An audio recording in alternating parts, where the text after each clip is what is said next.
Hi, this is Algebra 2, Lesson 28. We're going to talk about complex fractions and rationalizing the denominator. We're starting on page 128. Starting with complex fractions. The numerator rule says that the denominator and numerator of a fraction may be multiplied by the same non-zero number without changing the value of the fraction. We can use this rule to help us solve complex fractions. So here we have a over b plus c over d. And you remember when we're adding fractions, we need a common denominator. So we find the least common multiple. In the case of a over b and c over d, the least common multiple is going to be bd. So in order for this term to have bd in the bottom, we're going to multiply the top and the bottom just by d. It already has a b. And this one we're going to multiply just times b because it already has a d. So our sum then will be AD plus BC over BD. Okay, we've done that lots of times. Okay, here we have a complex fraction. We have A over B all over C over D. We can use the same rule to help us solve these. So to get rid of the fraction in the bottom, in the denominator, we're going to multiply the top and bottom by the reciprocal of the fraction. So we're going to multiply the bottom times d over c and the top times d over c. These cancel, and we're left with a over b times d over c, which equals AD over BC.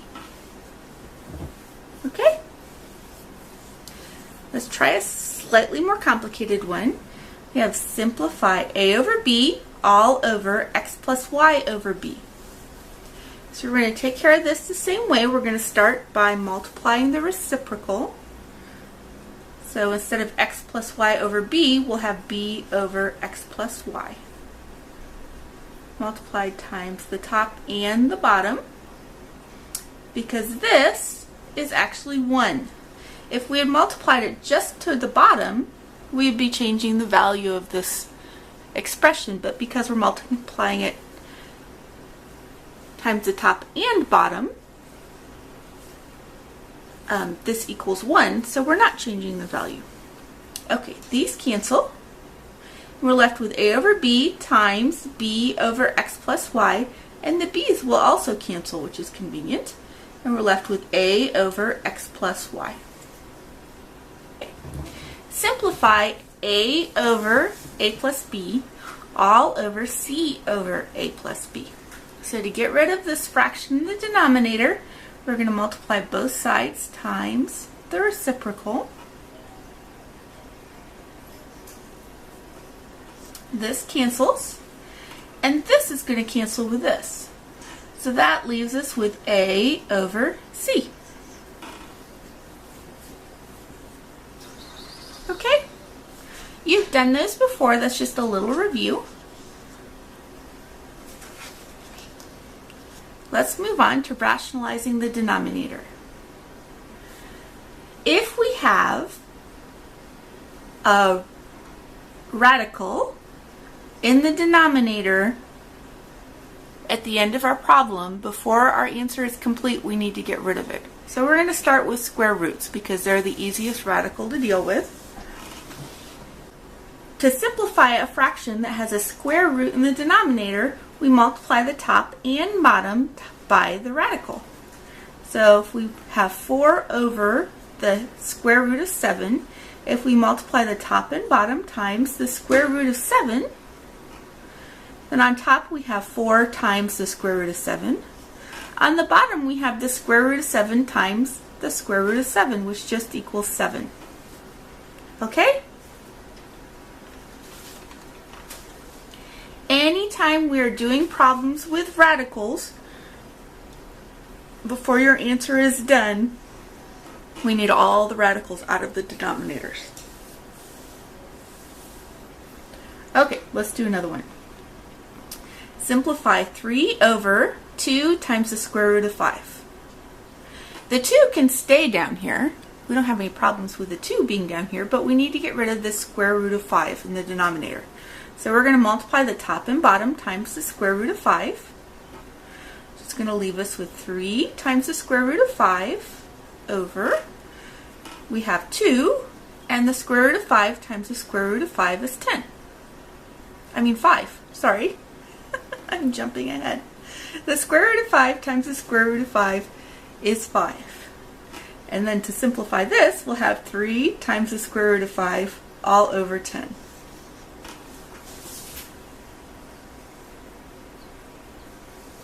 Okay? We can also rewrite this as being 3 over 10 times the square root of 5. We're going to see these a little bit later when we start working with imaginary numbers. Okay? So either this form or this form would be correct. Okay, here's another one. Simplify 2 over 3 times the square root of 12. Okay, so we need to get rid of the square root of 12 on the bottom. We're going to multiply it times the top and the bottom. So on top we'll have 2 times the square root of 12. And on the bottom we're going to have 3 times 12. 2 times the square root of 12 over 36. Okay, we can simplify this, but before we get into this, let's look at the square root of 12. The roots of 12 are 4 and 3, and 4 is a square. So we can take the square root of 4 and pull it out of that. The square root of 4, of course, is 2. So this is going to be the same as 2 times the square root of 4 times the square root of 3 over 36. The square root of 4 is 2. Okay, so then we end up with 4. 2 times 2. 4 times the square root of 3, which is the other root that's left there, all over 36. And now we can simplify. We have 4 goes into 36 9 times, so there's a 1 left on top and a 9 on the bottom. So this equals the square root of 3 over 9, or you could write 1/9 times the square root of 3. Either of those would be correct. Okay, that is it for this lesson. Try your practice problems and let me know if you have any questions. Thank you.